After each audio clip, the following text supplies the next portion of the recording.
Assalamualaikum warahmatullahi wabarakatuh. Kami dari kelompok B akan mempresentasikan materi dengan tema Ahli Teknologi dan Lembaga Sertifikasi Profesi. Perkenalkan, nama saya Andi Putri Regina dengan NIM 20020150006 selaku moderator dan pemateri ketiga. Tentunya di sini saya tidak sendiri, saya bersama rekan saya Muhammad Ridwan dengan NIM 2002015020008 selaku pemateri pertama dan Rizwan dengan NIM 2002015020013 selaku pemateri kedua. Untuk lebih mengefisienkan waktu, maka langsung saja kita melangkah ke materi pertama. Kepada pemateri, saya persilahkan. Bismillahirrahmanirrahim. Baik, terima kasih atas kesempatan yang diberikan oleh moderator. Saya akan memulai presentasi kelompok kami yang pertama mengenai ahli teknologi. Nah, ahli teknologi masuk kepada pengertiannya. Istilah ahli atau pengalihan merupakan terjemahan dari kata transfer, sedangkan kata transfer berasal dari bahasa Latin atau transfere yang berarti jarak atau lintas, dan verre yang berarti memuat atau besar. Kata alih atau pengalihan banyak dipakai para ahli dalam berbagai tujuan atau berbagai tulisan, walaupun ada pula yang menggunakan istilah lain seperti pemindahan yang diartikan sebagai sesuatu dari tangan ke tangan yang lain. Sama halnya dengan pengoperan atau penyerahan pendapat. Inilah yang menekankan bahwa harfiahnya pendapat lain dengan istilah pelimpahan. Sedangkan para ahli menghendaki makna esensinya dengan memperhatikan unsur adaptasi, asimilasi, diseminasi, dan difusikannya objek yang ditransfer atau teknologi. Nah, dari pengertian ahli teknologi menurut para ahli, yaitu ahli teknologi akan terjadi bila suatu kelompok individu merupakan bagian sebuah organisasi mempunyai kemampuan efektif untuk menerima dalam kondisi baik sebuah atau beberapa fungsi yang berhubungan dengan sebuah teknik tertentu, yaitu menurut Seurat tahun 1979. Nah, kemudian menurut ahli yang kedua adalah sekumpulan pertukaran informasi dan energi antara dua unit kerja yang terpisah mengenai sistem atau subsistem teknologi pengetahuan, keterampilan teknik, produk, dan sistem teknologi yang dinyatakan dalam bentuk kontrak menurut Atamer tahun 1980. Kemudian menjual suatu teknologi pada sebuah negara yang akan digunakan untuk mencapai suatu tujuan tertentu menurut Drawford Buran tahun 1978. Nah, menurut Undang-Undang RI nomor 11 tahun 2019, ahli teknologi adalah pengalihan kemampuan memanfaatkan dan menguasai ilmu, pengetahuan, dan teknologi antar lembaga, badan, atau orang, baik yang berada dalam lingkungan dalam negeri maupun yang berasal dari luar negeri ke dalam negeri atau sebaliknya. Nah, pengertian menurut Kamus Besar Bahasa Indonesia yaitu pengalihan pengetahuan dan keterampilan teknologi, terutama pemindahan materialnya dari suku cadang yang terkecil sampai ke pabrik yang paling lengkap. Nah, kemudian masuk ke pengaturan hukum tentang ahli teknologi di Indonesia. Pengaturan tentang ahli teknologi perlu diperhatikan dalam kerangka untuk masuknya teknologi baru di Indonesia. Apakah melalui kerjasama lisensi atau melalui penanaman modal asing? Pemegang hak cipta berhak memberikan lisensi kepada pihak lain berdasarkan surat perjanjian lisensi. Pembangunan industri untuk Indonesia sangat diperlukan, terutama dalam kaitan dengan penemuan baru. Suatu penemuan baru harus dapat direaksir segera di mana paten atau penemuan tersebut didaftarkan. Pihak-pihak dapat memulai pengadilan negeri untuk menggunakan paten tersebut, dan kepada pihak yang menggunakan lisensi wajib tersebut harus memberikan royalti yang wajar kepada pihak pemegang paten tersebut. Kemudian masuk ke tujuan alih teknologi. Tujuan yang pertama adalah menyebarluaskan ilmu pengetahuan dan teknologi. Dan tujuan kedua, meningkatkan kemampuan masyarakat dalam memanfaatkan dan menguasai ilmu pengetahuan dan teknologi guna kepentingan masyarakat dan negara. Nah, selanjutnya masuk ke elemen alih teknologi. Yang pertama ada isi. Isi merupakan material dan non material. Kemudian ada peran. Peran di sini yaitu individu, kelompok individu atau dalam kurung pemberi dan penerima. Kemudian ada dukungan. Yang dimaksud dukungan di sini adalah pendekatan yuridik atau kontrak. Kemudian masuk ke terakhir ada hasil. Hasil di sini, hasil alih teknologi harus dapat diukur dengan melakukan asesmen teknologi. Nah, masuk kepada prinsip alih teknologi. Prinsip yang pertama adalah lisensi, yaitu waralaba, investasi asing langsung. Kemudian penjualan turnkey pabrik, yaitu usaha bersama atau subkontrak. Kemudian prinsip yang ketiga, koperasi pengaturan penelitian dan perjanjian CO produk. Nah, kemudian yang keempat, ekspor produk teknologi tinggi dan barang modal. Kemudian ada pertukaran personil ilmiah dan teknis. Nah, selanjutnya sains dan teknologi konferensi, pameran dagang dan pameran. Kemudian prinsip alih teknologi selanjutnya adalah pendidikan dan pelatihan asing, yaitu kunjungan komersial. Nah, selanjutnya ada buka literatur, yaitu jurnal, majalah, buku, dan artikel. Kemudian ada spionase industri, penggunaan akhir atau pengalihan negara ketiga, program bantuan pemerintah, dan lain-lain. Nah, cara alih teknologi. Alih teknologi dari suatu negara ke negara lain, umumnya dari negara maju berkembang, dapat dilakukan dengan beberapa cara, tergantung pada macamnya bantuan teknologi yang dibutuhkan untuk suatu proyek.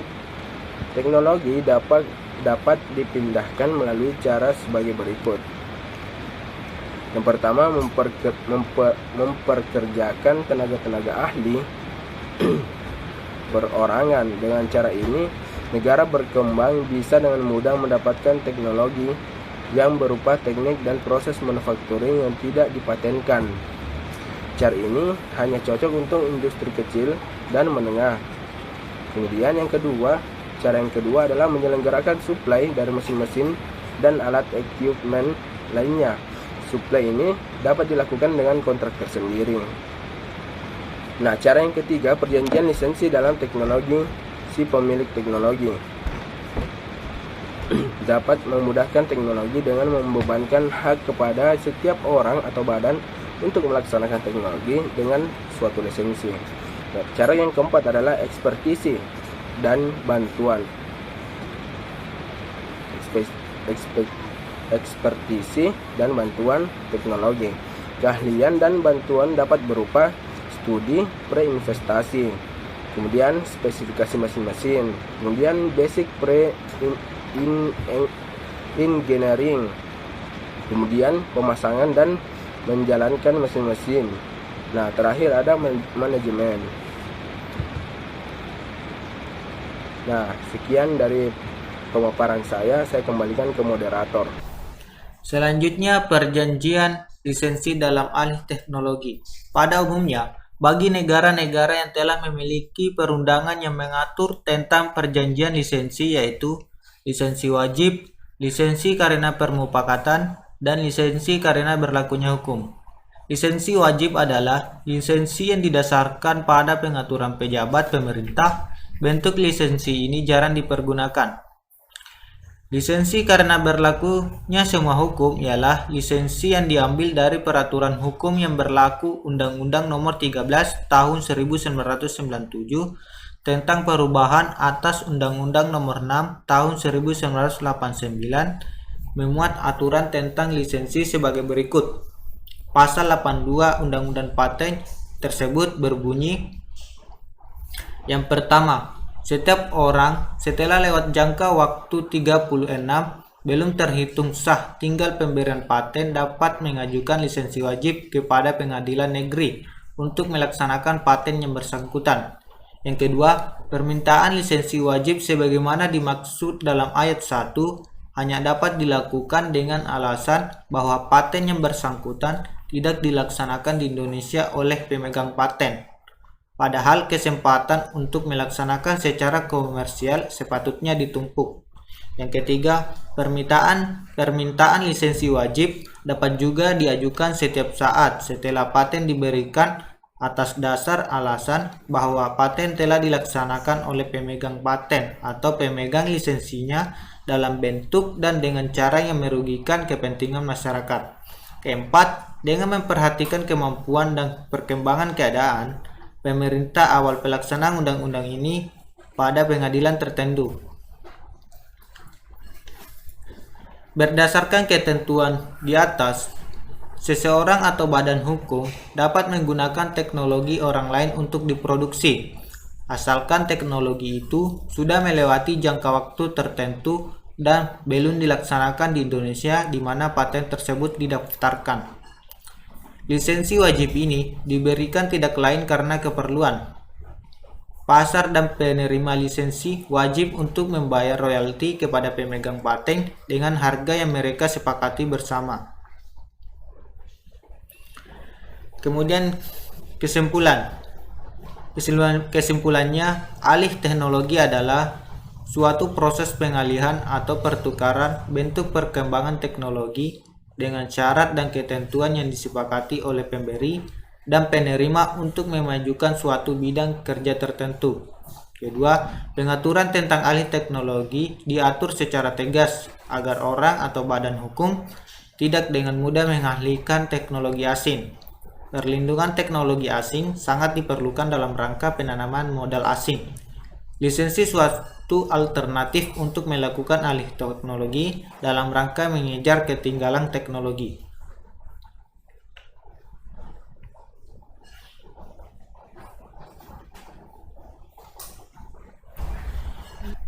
Pengertian lembaga sertifikasi profesi. Lembaga sertifikasi profesi atau LSP adalah lembaga pelaksanaan kegiatan sertifikasi profesi yang memperoleh lisensi dari Badan Nasional Sertifikasi Profesi, disingkat BNSP.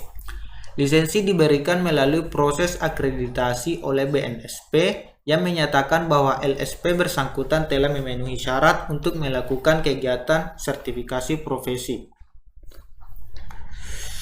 Adapun tugas lembaga sertifikasi profesi, yang pertama, sebagai sertifikator yang menyelenggarakan sertifikasi kompetensi. Kedua, membuat materi uji kompetensi. Ketiga, menyediakan tenaga penguji atau asesor. Keempat, melakukan asesmen.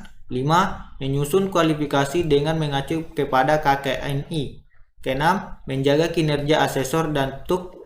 Ketujuh, membuat materi uji kompetensi. Dan kedelapan, pengembangan skema tersertifikasi.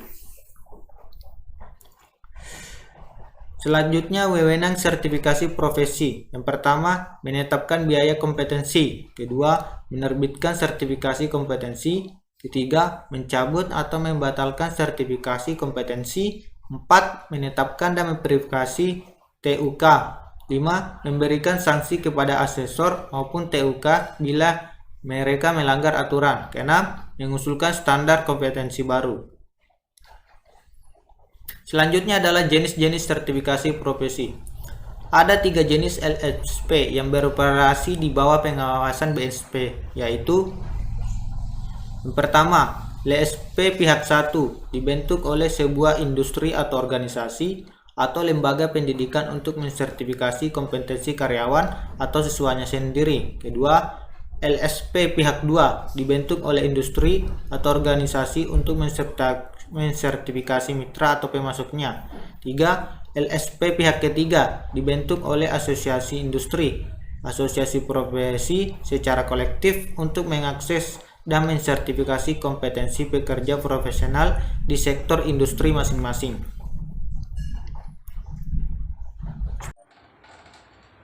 Oke, baik. Di sini saya akan melanjutkan presentasi dari pemaparan materi sebelumnya, yaitu tentang pembentukan lembaga sertifikasi profesi. Nah, adapun tugas panitia kerja dalam pembentukan lembaga sertifikasi profesi yaitu 1. Menyiapkan badan hukum, 2. Menyusun organisasi maupun personel, 3. Mencari dukungan industri maupun instansi terkait, 4. Surat permohonan untuk memperoleh lisensi ditujukan kepada BNSP. Selanjutnya, pengendalian lembaga sertifikasi profesi. Kinerja LSP dipantau secara periodik melalui laporan kegiatan surveilen dan monitoring LSP yang melakukan pelanggaran terhadap ketentuan BNSP dikenakan sanksi sampai pada pencabutan lisensi.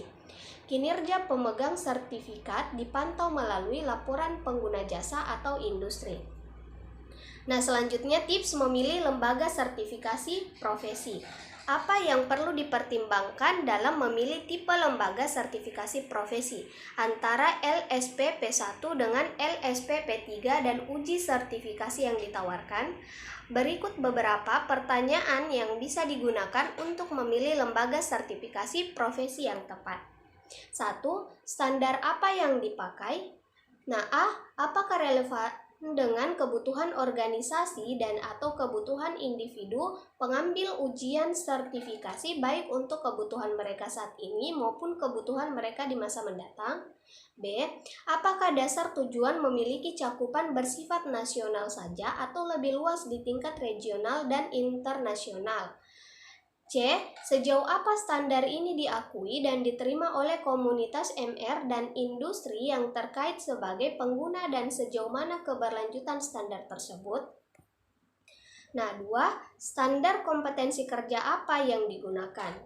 A. Sejauh apa SKK yang dipakai mencerminkan kualitas dan tingkat kedalaman elemen kompetensi yang diadopsi?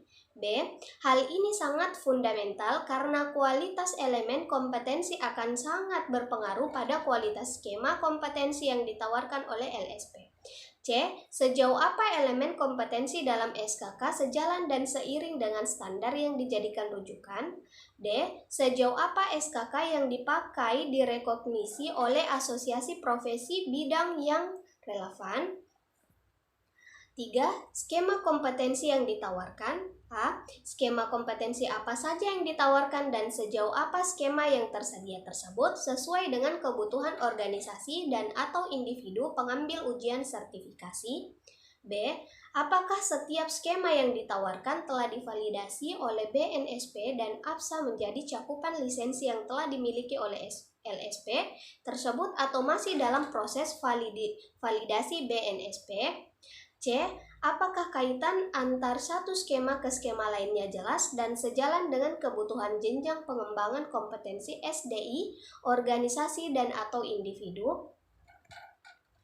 Kemudian yang keempat, metode pelatihan apa yang dipakai? A. Apakah sesuai dengan pendekatan adult learning dan berbasis kompetensi development? Misal, apakah tingkat rasio komposisi studi kasus dan teori berimbang? Atau apakah ada penggunaan simulasi yang dapat mengasah kompetensi dengan lebih tajam dan lain sebagainya? B. Apakah efektivitas pelatihan terukur sehingga dapat menjadi masukan bagi pengembangan SDI organisasi? C. Apakah didukung oleh tim instruktur yang memiliki reputasi tinggi baik dari segi teoritis, penguasaan standar yang dipakai maupun dalam penguasaan praktis? Nah, selanjutnya tips memilih lembaga sertifikasi profesi. 1. Metode dan materi uji sertifikasi yang dipakai. A. Apakah asesor yang digunakan berlisensi asesor dari BNSP serta menguasai standar yang digunakan baik dari segi penguasaan teoritis maupun praktis. B. Apakah materi uji sertifikasi dirawat dan dikembangkan terus-menerus sejalan dengan kebutuhan profesi dalam cakupan standar yang digunakan? C. Sejauh apa reputasi organisasi pelaksana dalam mengadakan profesi uji kompetensi, misal penjadwalan ujian sertifikasi, persiapan tempat uji kompetensi, tingkat pelayanan selama proses ujian sertifikasi maupun dalam proses penerbitan sertifikat dan lain sebagainya. Nah, selanjutnya kesimpulan. LSP merupakan lembaga yang melaksanakan sertifikasi profesi yang dibentuk oleh asosiasi profesi terakreditasi atau lembaga pendidikan dan pelatihan kerja yang memenuhi syarat. Jenis LSP diklasifikasikan dan ditetapkan berdasarkan badan atau lembaga yang membentuknya dan sasaran sertifikasinya sesuai dengan ketentuan peraturan perundang-undangan. LSP dapat dibentuk oleh 1. Lembaga pelatihan kerja yang sudah teregistrasi oleh LPJK atau LSP P1. 2. Lembaga pendidikan yang sudah terakreditasi oleh LPJK atau LSP P2. Dan 3. Asosiasi profesi yang terakreditasi oleh LPJK atau LSP P3. Secara umum, tugas dan fungsi LSP yaitu sama-sama melayani sertifikasi, yang membedakannya hanya bentuknya saja. Demikianlah presentasi dari kelompok kami. Saya selaku moderator meminta maaf atas segala kekurangan yang ada dan terima kasih atas perhatiannya. Wassalamualaikum warahmatullahi wabarakatuh.